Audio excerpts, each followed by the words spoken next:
Maxita. Bueno, damos la bienvenida a la arquitecta Pierina Correa, pero antes les adelantamos un pequeño perfil. Ella, como lo dije, es arquitecta, asambleísta nacional 2021-2025, pero ya sabemos lo que sucedió con la Asamblea Nacional. Fue integrante de la Comisión Permanente de Protección Integral a Niñas, Niños y Adolescentes en la legislatura, ex candidata a prefecta del Guayas, presidenta de Fede Guayas en el periodo 2011 hasta 2019, entre otros cargos y desempeños tanto en el sector público como privado. Damos la bienvenida a Pierina Correa.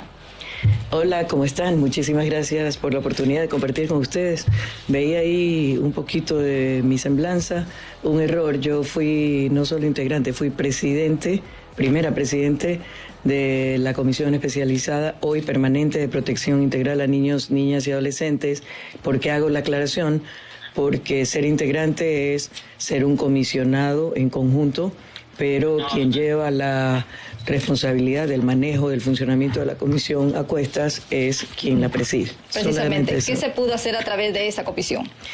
Mira, ¿qué hicimos como primera opción? Ya que por primera vez era permanente, había una comisión ocasional que llevaba trabajando prácticamente 3 años y medio en la reforma al Código Orgánico de Niñez y Adolescencia, que fue creado y aprobado en el 2003, y a pesar de haber tenido algunas reformas, necesitaba ya unos cambios mucho más profundos y prácticamente rehacerlo. Como era la primera vez que era ya permanente y teníamos nueva administración legislativa y nuevo gobierno, por tanto también nuevos ministros, consideramos que la primera acción que debíamos tomar era solicitar al Pleno de la Asamblea que nos entregara el informe que se había presentado para segundo debate y que no se concluyó, para poder profundizar en la revisión. Una de las primeras acciones que yo hice fue visitar a los ministros, por ejemplo, Mae Montaño, titular del MIES, de este gobierno, y le dije, mira Mae, estoy aquí en calidad de presidente de la comisión con mi equipo técnico para conocerte a ti y a tu equipo técnico y ver de qué manera podemos trabajar en conjunto. Debo decir públicamente, en honor a la verdad, que no he tenido ningún problema, a pesar de estar en orillas políticas o ideológicas contrarias. Pudimos asumir con madurez que este tema tan sensible como niñez y adolescencia había que asumirlo con total responsabilidad.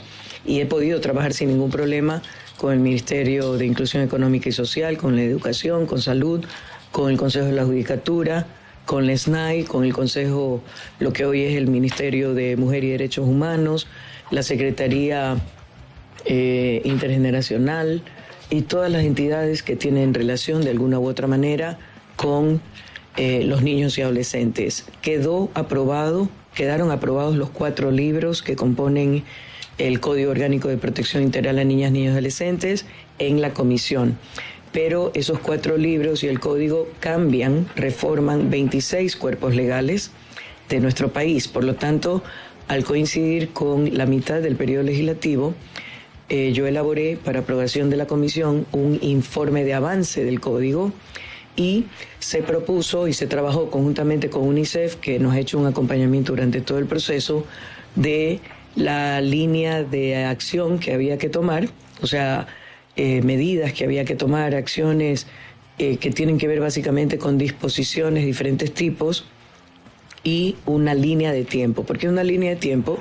Porque teníamos que obedecer la sentencia de la Corte Constitucional que declaraba la inconstitucionalidad de la preferencia materna en temas de tenencia y nos señalaba el 22 de agosto como fecha máxima para entregar el informe completo ya para segundo y definitivo debate en la Asamblea. Al ser disuelta la Asamblea, no se detienen los plazos, por lo tanto, la primera acción que deberá tomar quienes integren la nueva Asamblea, la nueva comisión, después de que pasen las elecciones el 20 de agosto, deberá ser una solicitud para que les devuelvan el plazo, así se dice, para que les devuelvan el plazo. Es decir, que trasladen esos meses que no se pudo trabajar y que vuelva a correr el plazo y señalar la nueva fecha tope para entregarlo. ¿Qué beneficios se tienen ahí precisamente para los niños, adolescentes, cuando vemos de que ahora parte de las pandillas, las organizaciones criminales están captando precisamente a menores y vemos a un estado simplemente de espectador? ¿Se está dando mayores garantías? ¿Qué se establece en estas reformas? Mira, el libro se ha hecho un trabajo para comenzar con la participación de todas las asociaciones, frentes de sociedad civil. Al ser un código de niños y adolescentes, hemos escuchado también a los niños y adolescentes en las diferentes etapas. Y lo que tú te refieres, y por supuesto el trabajo con mesas técnicas, mesas de trabajo, comparecencias con expertos nacionales, extranjeros, la revisión de la legislación comparada, es decir, las leyes que sobre este tema existen en otros países, para revisar qué tan bien o qué tan mal, o si funcionaron, y ver la posibilidad o la conveniencia de incorporar algo o no, entre otras cosas, y los acuerdos y los convenios internacionales. El código tiene 4 libros. El primero, derechos y garantías. El segundo, por ejemplo, el primero, derecho a la identidad, a nacer, a un nombre, a tener una familia, educación, salud, todo esto. En el segundo libro habla de las relaciones de los niños, niñas y adolescentes con la familia. Ahí, por ejemplo, tenemos patria potestad, tenencia, régimen económico, régimen de visitas, adopción nacional, adopción internacional, entre otros temas. El tercero, y por eso nos demoramos un poquito más en cuanto a tiempos, fue objeto de una consultoría de UNICEF, porque se trata del sistema descentralizado de protección integral a niños, niñas y adolescentes. ¿A qué me refiero con esto? Las instituciones del gobierno existen, pero no hay una articulación entre ellos. O sea, cada ministerio, cada secretaría, cada institución actúa en función de lo que su buen criterio o mal criterio así lo señala. Pero no hay una articulación entre estas instituciones y eso perjudicaba a los niños. Tuvimos un caso de un niño severamente abusado de varias formas en Naranjal, pero primero fue al hospital y el médico no reportó y estaba quemado. O sea, pudo ser un accidente, pero pudo no serlo. Al final se demostró que no había sido un accidente, pero no le comunicó a nadie. El niño regresó 3 días después con convulsiones y en terapia intensiva. Ahí recién se activó el Ministerio de Salud, ahí recién llamaron al ECU 911, llamaron a la policía, pero al MIES, pero nunca le comunicaron a Fiscalía, por ejemplo. Fiscalía se enteró como 2 o 3 semanas después. Todo ese tiempo se perdió y no se le dictaron medidas de protección a tiempo. Entonces, ahí ves claramente la desarticulación. ¿Cómo debería funcionar el sistema? Como el botón de pánico, más o menos, ¿no? Ocurre algo, yo aplasto el botón y el timbre le suena a todas las instituciones involucradas de manera simultánea y todos se mueven a garantizar primero la protección del niño o adolescente y la toma de las decisiones que corresponden. Entonces, tenemos el sistema. Hoy hay una propuesta, presentaron 3 opciones. Al interior de la comisión se decidió por temas de tiempo de reestructuración y asignación de presupuesto que fuera un viceministerio al interior del MIES. ¿Por qué? Porque el MIES es el que tiene más direcciones y más dependencias vinculados a temas relacionados con niños. Y el resto de ministerios que conformen el comité interinstitucional, en el cual no solo están ministerios y secretarías relacionadas, sino otras funciones del Estado y también los GATS, es decir, prefecturas, alcaldías y juntas parroquiales. Y el cuarto libro es el más, para mí, uno de los más sensibles y fue muy difícil trabajarlo. Tiene que ver con los adolescentes infractores o en conflicto con la ley. Ahí tratamos todos esos temas. Incluso hay algunos pedidos de reforma a la ley, al COIP, para que se baje la inimputabilidad, la edad de inimputabilidad penal, para que se los trate, juzgue, sentencie, condene y cumplan sentencias en los centros de rehabilitación de adultos. Y para poder tomar decisiones y armar el articulado fue un trabajo muy difícil. Incluso tuvimos jóvenes que delinquieron cuando fueron adolescentes y que rebasaron el tiempo de los 18 años con su condena y nos contaron sus diferentes experiencias. A uno, dentro de todo el tema del delito, les fue bastante bien y, por ejemplo, uno de ellos fue de mucha ayuda para él. Uno de ellos se convierte próximamente ya en psicólogo, otro se quejaba amargamente. Y entonces, para poder tener ese pulseo de una realidad, tuvimos un juez especializado en justicia adolescente. Entonces, en principio, yo también preguntaba, por ejemplo, bueno, si el chico a los 16 años ya puede votar, ¿por qué no puede hacerse responsable del cometimiento de un delito? Tuvimos expertos internacionales aquí y, dicho de manera corta, La diferencia es la justicia. En el adulto se asume que comete el delito a conciencia, por eso se aplica la justicia punitiva o de castigo. En el caso del menor, ¿qué dicen los expertos? Que la maduración emocional fluctúa entre los 28 y 29 años de edad. Por lo tanto, los menores de 18 años, que es el ámbito de edad que nos corresponde, no están suficientemente maduros para hacer conciencia de que han cometido un delito y que su acción ha perjudicado de diferentes maneras a terceros. Y ahí hablamos de justicia restaurativa, es decir, por la edad, con el debido acompañamiento, las medidas socioeducativas, acceso a educación, acceso a temas artesanales, tecnológicos, digamos, oficios para que puedan después valerse por sí solos, contacto con la comunidad, pero primero haciendo el mea culpa, es decir, aceptando, reconociendo formalmente que delinquieron, que hicieron daños a terceros. Existe la figura de reparación, en el caso de un crimen obviamente la persona ya está muerta, pero a su familia. Y otra diferencia es la cantidad de años que es a los que se lo sentencia por el mismo delito. Por ejemplo, si es un crimen o una violación, que son crímenes ya grandes, un adulto puede ser condenado a 25 años, un menor máximo hasta 8 años. Ahora, este proyecto que nos parece interesante y de hecho les recomendamos a nuestros defensores de que revisen al menos el borrador que ya debe estar precisamente socializado, es quizás este tipo de leyes los que motivan a Pierina Correa a buscar en este caso nuevamente ser parte de la Asamblea Nacional. ¿Cuáles son en sí las motivaciones que nuevamente la ponen a correr en esta línea? Son varias. Primero, yo originalmente fui electa para 4 años, no para 2. Por lo tanto, sí me gustaría completar por lo menos mi periodo. Eso por un lado. Otro tema es no solo el código, porque yo no sé si voy a ser integrante de nuevo o presidente de la comisión.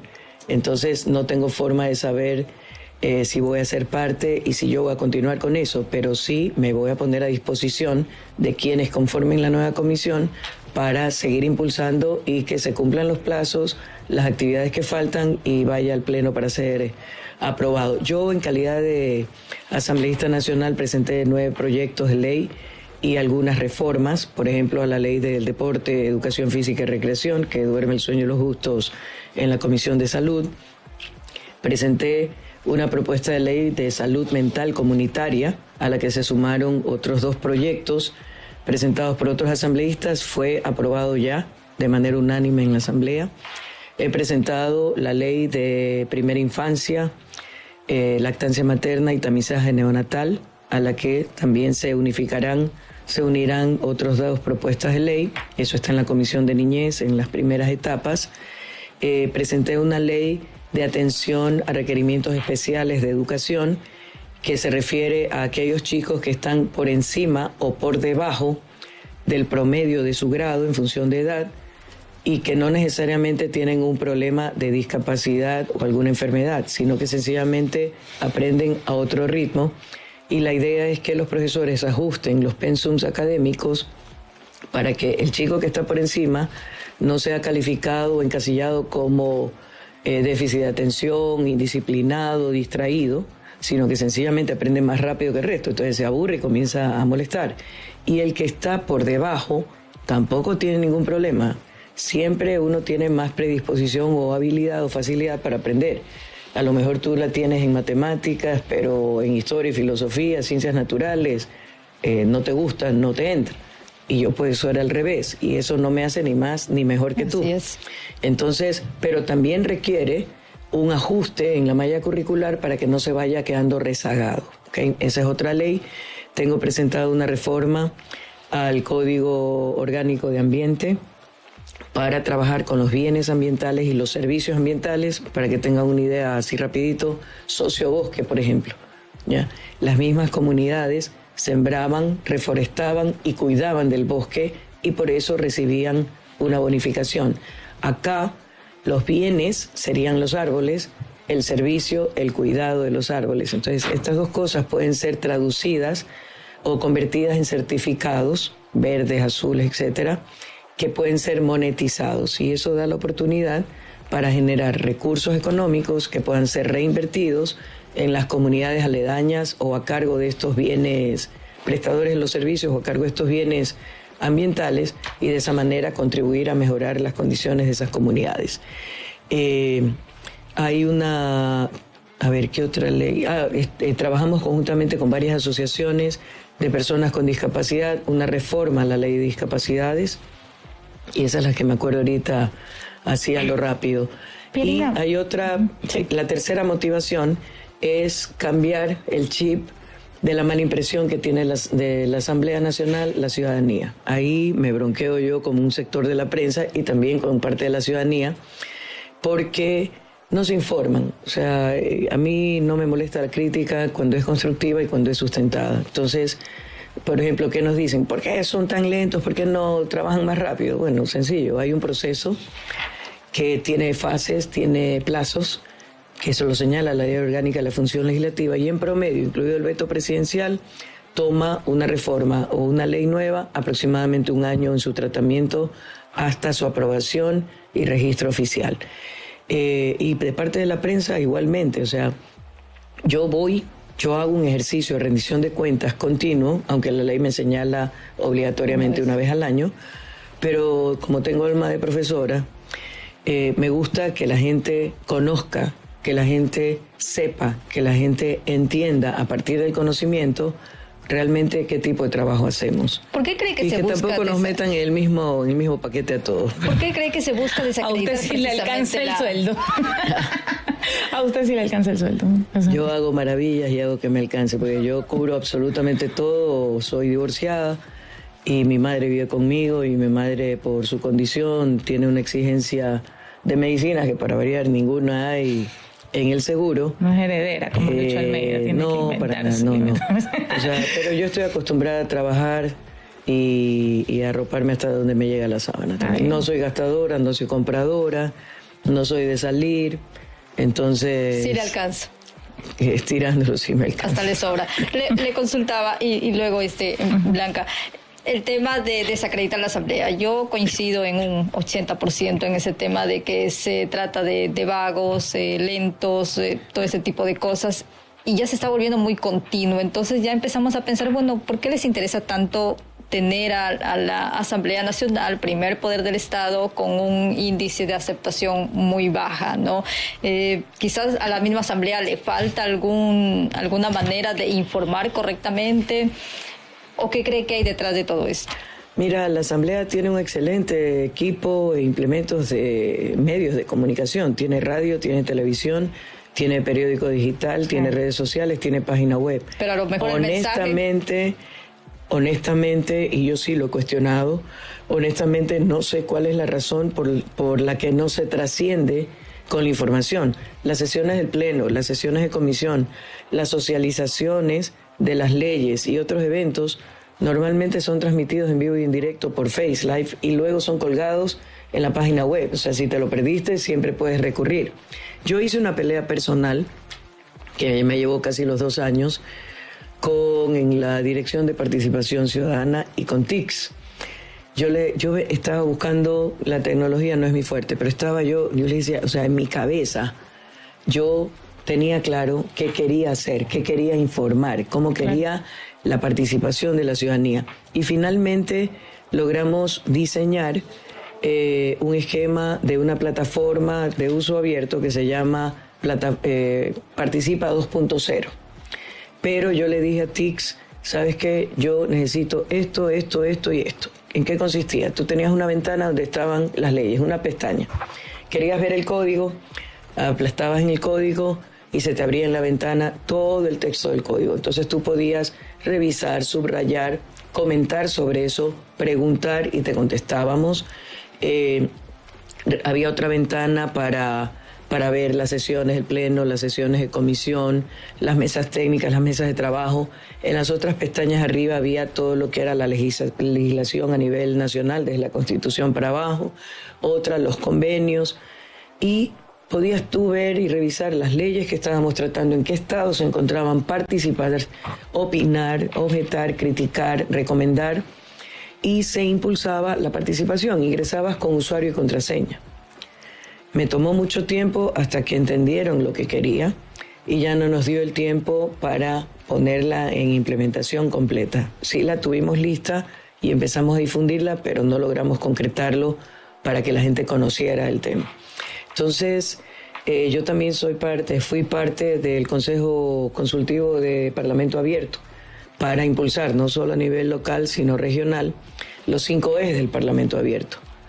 Ética y transparencia en nuestras funciones, uso de la tecnología para difundir lo que hacemos, rendición de cuentas, que para mí es continuo, y la participación ciudadana. Entonces, yo a la gente cuando le hablo y les explico todo esto, le digo, la construcción de leyes debe hacerse en conjunto, porque le digo, yo no estoy haciendo una ley para mí a título personal, estamos haciendo una ley para todos los ecuatorianos. El concepto de tener leyes es para armonizar las diferentes relaciones entre los diferentes sectores que conviven en nuestro país. Entonces le digo, no tienen que estar mega organizados, ser el frente tal o el colegio tal, no, como individuo lo puedes hacer, como ciudadano lo puedes hacer, y les indico todos los mecanismos que hay como para hacer llegar a la Asamblea y derivarlo a las comisiones respectivas, críticas, preguntas, sugerencias, aportes, incluso una ley. Entonces, eso yo trato de difundir para que la gente entienda claramente cómo funciona la Asamblea y cuáles pueden ser las opciones de participar o coparticipar. Porque Leo, es antipatiquísimo que después de todo este tiempo de trabajar arduamente, revisar tanto documento, aprobamos una ley y entonces me salgan con ¿y por qué no pusieron esto? ¿Y por qué no cambiaron los demás acá? Entonces yo les voy a decir ¿y por qué no participaron a tiempo y se informaron y entraron? Entonces, bien, Pierina, esa pelea, ¿no? Estamos ya entrando a la última parte de la entrevista y por supuesto no se nos pueden escapar temas que están dentro de la coyuntura. Ustedes han expuesto como Revolución Ciudadana, su anhelo de una nueva constituyente. ¿Eso sigue en pie? ¿Y por qué quieren sacar la constitución que hicieron supuestamente para largo plazo en Ecuador? No la queremos sacar, sí. Sigue siendo considerada una excelente constitución garantista de derechos, y no lo decimos nosotros, lo dicen, son comentarios a nivel internacional. Sin embargo, han pasado 15 años desde que fue creada, fue escrita, y dentro de esos 15 años sucedieron algunos temas. Por un lado el COVID, por otro lado, ahora la más reciente, la aplicación de la muerte cruzada, por primera vez en la historia, una herramienta que se incluyó justamente en la constituyente de Montecristi para dar salidas pacíficas y democráticas a crisis profundas en nuestro país con elecciones anticipadas, pero ahí, como recién se aplica, surgen algunas cosas que hay que aterrizar. Por otro lado, dentro del gobierno de Lenín Moreno, se dio paso de manera ilegal e inconstitucional a una consulta popular que vino a destrozar la institucionalidad del país. Entonces, hay temas que hay que arreglarse. Personalmente, creo que no dan los tiempos, que, por ejemplo, ahorita estamos ante una situación sui generis, única, por primera vez, y hay mucha gente, de los recorridos que he hecho a nivel nacional, hay mucha gente que no sabe qué son las elecciones anticipadas, que no sabe por qué estamos yendo de nuevo a elecciones, que es la muerte cruzada, o la fecha en que son las elecciones. Entonces hay que ir también a un proceso de explicación. Entonces, honestamente, yo creo que no va a dar el tiempo. Por otro lado, si tenemos un gobierno que nos dice que no hay plata para nada, esa ha sido la respuesta de Guillermo Lasso cada vez que hemos aprobado una ley. Entonces, en un país donde no hay dinero para las medicinas, donde no hay dinero para obra pública, donde no hay dinero para nada más que para pagar bonos de deuda externa, entonces ir a un proceso que cuesta, creo que 60, 80 millones de dólares. 89. Ahorita, 89 ya, 90 millones de dólares. Ahorita, acabamos de pasar elecciones seccionales, las de ahora. Si vamos a una constituyente, la constituyente no es que se sienta Luisa González en el sillón presidencial en Carondelet y dice, mañana va la constituyente. Es un proceso también que tiene etapas y plazos. ¿Y cuánto cuesta ese proceso? Entonces, en ese periodo probablemente no entra. Yo creería que no se alcanzaría. Y hablando de tiempos, Pierina, que es importante también, aquí tuvimos a asambleístas, exasambleístas, analizando del correísmo y del anticorreísmo. quieren volver a poner sobre la mesa su partido, el juicio político, que ya es una cosa que para mí particularmente, Pierina, está enterrada. O sea, Lazo ya llamó a muerte cruzada. ¿Es necesario volver a ese tema? ¿Es prioridad para el país volver a ese tema? Yo te voy a explicar que no se trata de si queremos o no. Así como mencioné hace un momento, sí, que con la disolución de la Asamblea quedaron inconclusos algunos procesos de leyes que estaban en diferentes etapas de trámite y que una vez que esté conformada la nueva Asamblea hay que retomarlos. El juicio político no puede quedar en el aire. O sea, la disolución de la Asamblea no tiene para como eso sí soporte el juicio político. Sí es prioridad entonces para ustedes. No se trata de prioridad, es el Pleno de la Asamblea, sí, el que no sé cómo quedará conformado el Pleno de la Asamblea, pero el Pleno de la Asamblea es el que tiene que decidir si continúa el trámite o se lo archiva. Ojo, el juicio político... Pero ¿usted qué piensa? Porque usted no puede venir aquí y explicarme técnicamente y muy retóricamente, tengo que decirlo, en qué consiste el asunto. Pero usted piensa que el juicio político es prioridad. Es que nuevamente, o sea, estamos partiendo de una premisa errónea, sí, de prioridades. Es un trámite que hay que darle solución. ¿Me explico? Okay. ¿Por qué razón? Porque los juicios políticos van en fila en función del orden en que han sido presentados. Entonces, si tú dejas en el aire el juicio político, no se puede dar continuidad a cualquier otro trámite que esté pendiente. Entonces, no se trata de si yo quiero o no quiero. Personalmente, y yo sí tuve la oportunidad de participar en el debate después de la presentación, la pseudo defensa que hizo Lazo, yo sí le dije que estaba contando la historia del País de las Maravillas y que asumía que él era Alicia porque era el único que se comía ese cuento y que lo que estaba haciendo no era una defensa de lo que se lo acusaba en el juicio político, sino una especie de rendición de cuentas. Así que asumía que tenía claro que no iba a haber 24 de mayo. Me voy a graduar de bruja. ¿Okay? Entonces, por mérito propio. Entonces, ¿qué pasa? O sea, y al final le dije que a nuestra Santa Marianita de Jesús se le atribuye aquella profecía de que el Ecuador no va a desaparecer por los desastres naturales, sino por los malos gobiernos, y que Guillermo Lazo estaba haciendo realidad de la profecía. Así terminé mi intervención. Entonces, yo sí creo que hay sustento, o que había sustento para su destitución, y eso es lo que lo empuja, porque él sumó, restó, multiplicó y dividió, y es lo que lo empuja. ¿Y cuál fue su actitud? A ver, me voy, pero me los llevo a ustedes por delante, porque ustedes han sido los que no me han permitido gobernar, los que no me han aprobado las leyes. Por si acaso, 11 leyes de seguridad hemos aprobado de entre las 38. Antes de que me topen el tema. Está bien. Lo que pasa es que dicen que no trabajamos. 38 leyes aprobamos en estos 2 años. Aquí no se dice nada, Pierina. Aquí estamos conversando. No, por eso. Y yo estoy conversando de lo mejor. Pero ya te digo, no es un tema que si yo quiero o no. Claro. Es un tema al que hay que darle solución. Obviamente ya no se lo podría destituir porque ya no es presidente, pero en el caso de seguir el trámite, queda la inhabilitación por 2 años para el ejercicio de función pública, y de considerarse que entre la documentación presentada hay suficientes indicios para generar una posible acción penal que ya corresponde a la Fiscalía.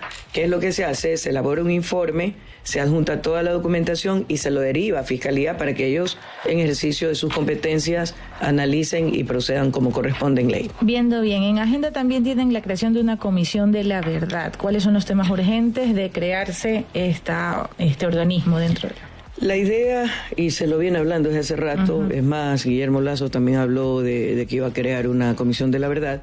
La idea es que no sea con expertos nacionales para que no haya el sesgo, sino que se pueda garantizar la objetividad, que sean expertos internacionales para clarificar algunas cosas, entre esos la persecución política, el fraude procesal del caso Sobornos, por el cual fue condenado Rafael, y que en este momento está ya en instancias internacionales y aprobado a trámite. Un experto internacional como el del caso Gabela. Jesús. Es que de todo da la mata, pues hija, ¿qué te puedo decir? Usted me dice expertos internacionales, credibilidad, no sesgo. Caso Gabela, adelante. A ver, el caso Gabela, ya que lo tocas, el tipo tiene memoria frágil o selectiva y se acuerda de lo que es y lo que no es. Dijo que no había informe. El tercer informe resulta que sí fue entregado a Fiscalía. Luego, supuestamente, que no sabía quiénes eran los autores intelectuales, después dio con nombres y apellidos, mencionó a 2 oficiales de alto rango, pero a la vez señaló que ni Rafael Correa ni Lenín Moreno aparecían en ninguna forma relacionados, ni intelectual, ni como autores materiales del hecho. Y en ese informe que entró a Fiscalía, decía claramente, en el informe que él elaboró, y después del cual dijo que nunca más iba a volver acá, pero gracias a una buena paga volvió, que decía que la muerte del general Gabela se debía a tema delincuencial, que no es que había sido algo premeditado. Entonces, mis respetos para doña Patricia, porque con tantas contradicciones, ella lleva algunos años de lucha porque se esclarezca la verdad, y ojalá también eso quedara claro, porque para tranquilidad, ¿no? Para poder cerrar capítulos y seguir adelante. Así es que respeto su lucha, pero ahí está un técnico que hoy dice una cosa y después dijo otra. Yéndonos a cuadros presidenciables, Pierina, ya mis 2 últimas preguntas, y esto es importantísimo. Cuando vemos a los militantes de un partido, cuando vemos una lucha de años que han tenido una cara y una camiseta puesta de lealtad ante el partido y se eligen los cuadros presidenciables, ¿en algún momento salió rodando su nombre para el cuadro presidenciable o vicepresidenciable? En esta ocasión sí. Creo que no. Yeah. En la del 2021 sí.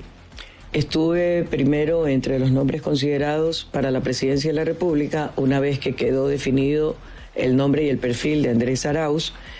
Volvió a sonar mi nombre cuando Rafael fue bloqueado de su participación. Es más, había 3 nombres, María Elsa Viteri, Carlos Rabascal y yo. Y se consideró, es más, ahí yo sí metí mi cuchara, yo ya estaba considerada como cabeza de lista nacional y yo le hice el análisis a Rafael. Mira, Leo, aquí el CNE está buscando bajarse el movimiento. Si yo voy como vicepresidente y logran bajar el movimiento, las listas se quedan sin Correa.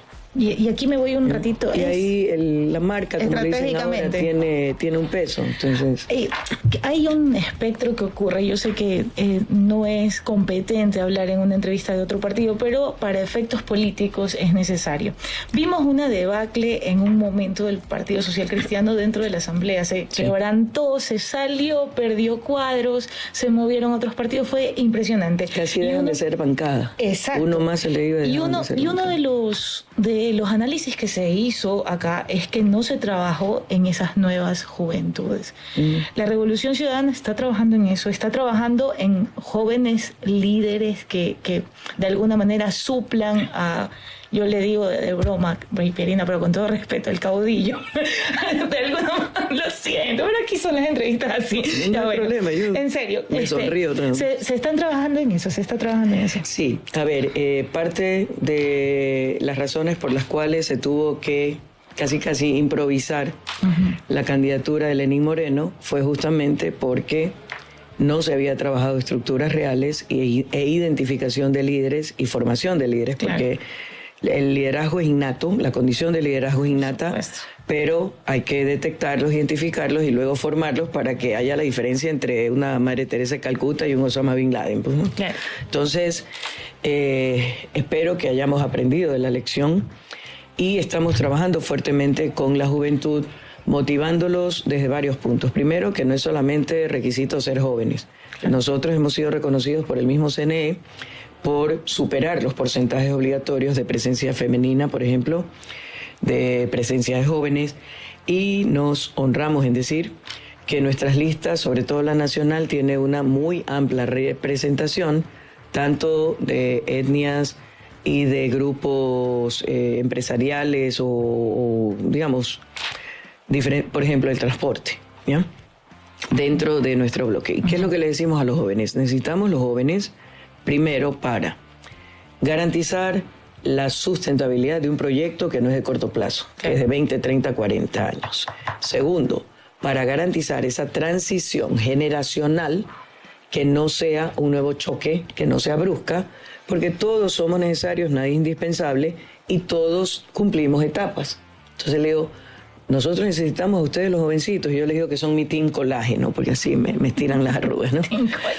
Y le digo, para que los que ya no somos tan jóvenes, cuando nos toque dar un paso al costado por hartazgo, enfermedad, muerte, por lo que sea, la transición venga suavecito y que siempre se integre y se haga una alianza muy estratégica entre juventud, ímpetu, energía, manejo de la tecnología, innovación, ideas locas y la experiencia, que no es un accidente.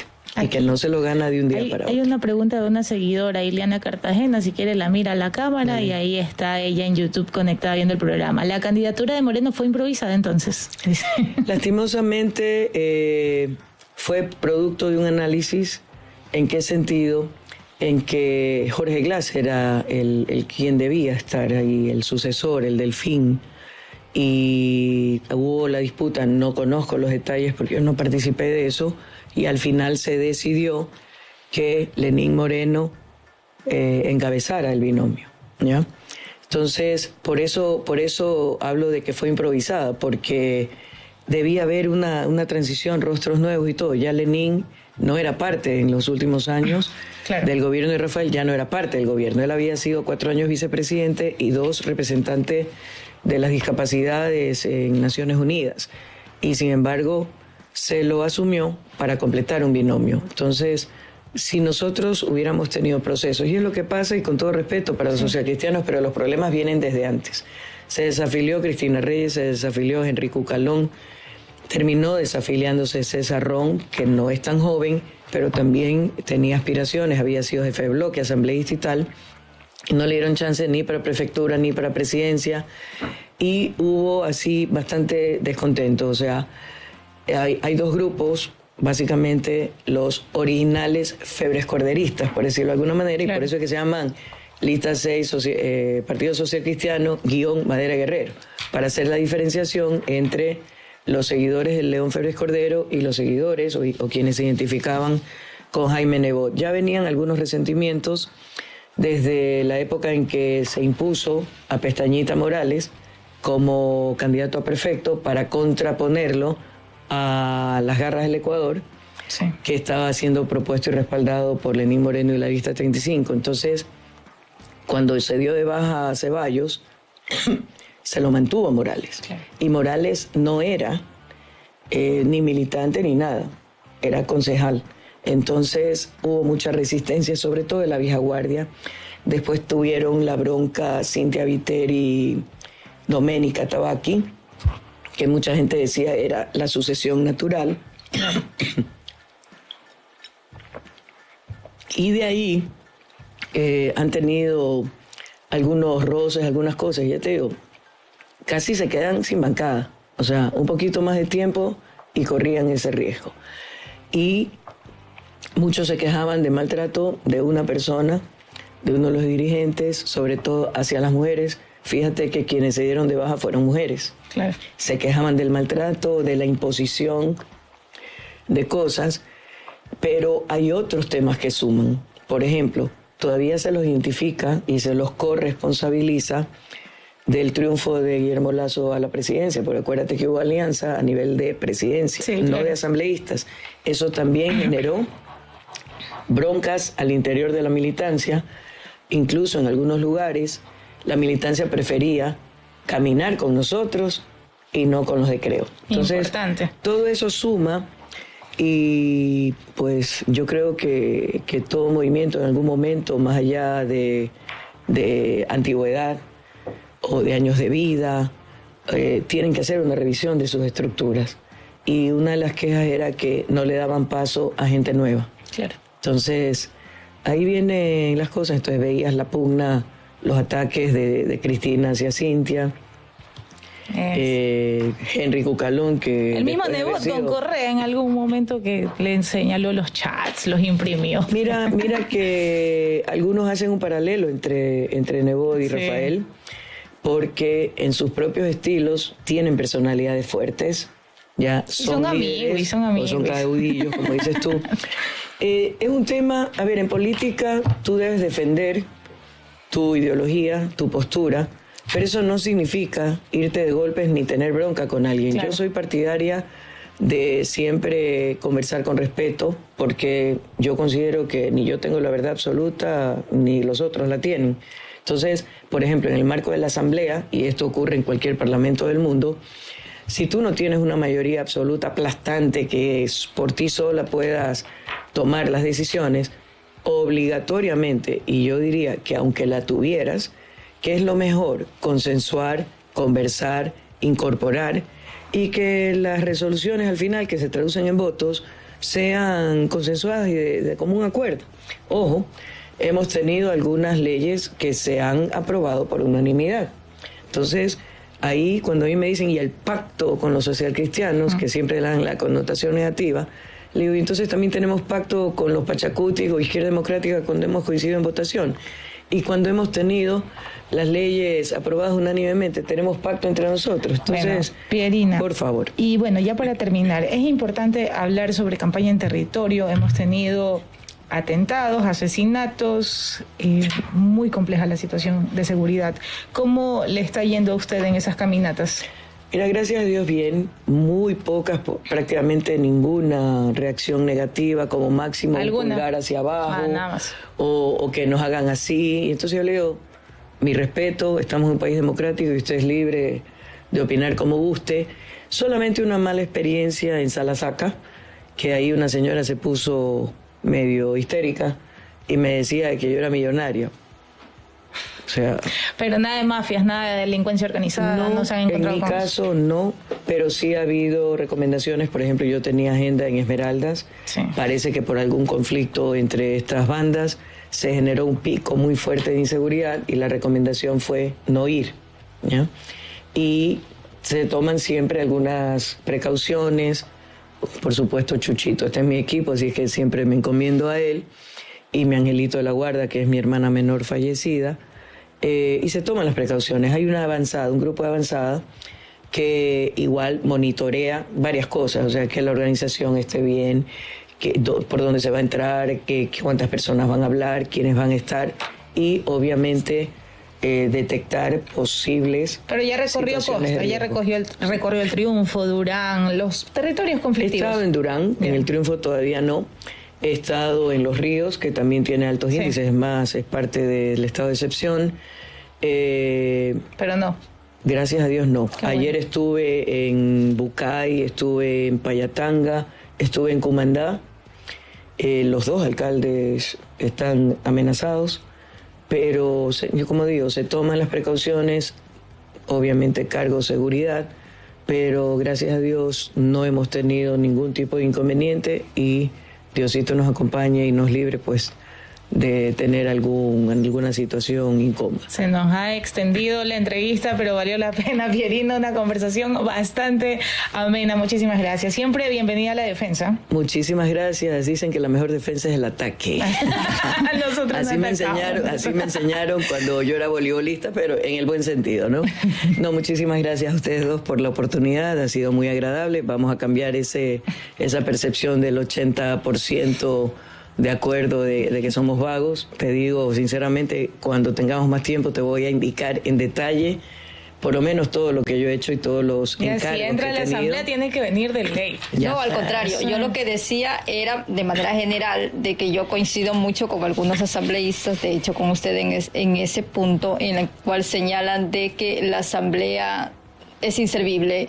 Y yo creo que no es así, y que más bien, entendí mal, que más bien hay como un grupo de personas que les interesa sembrar eso en la colectividad, de que la asamblea no Mira, sirve. Aparte de eso, o sea, que sí hubo un problema, por ejemplo, una acusación de violación a un asambleísta. Y los 137 somos violadores. No. Hubo 2 o 3 casos de diezmos, incluso con destitución de la misma presidenta de la asamblea. Los 137 somos diezmeros. ¿Me explico? Entonces, no es correcto generalizar.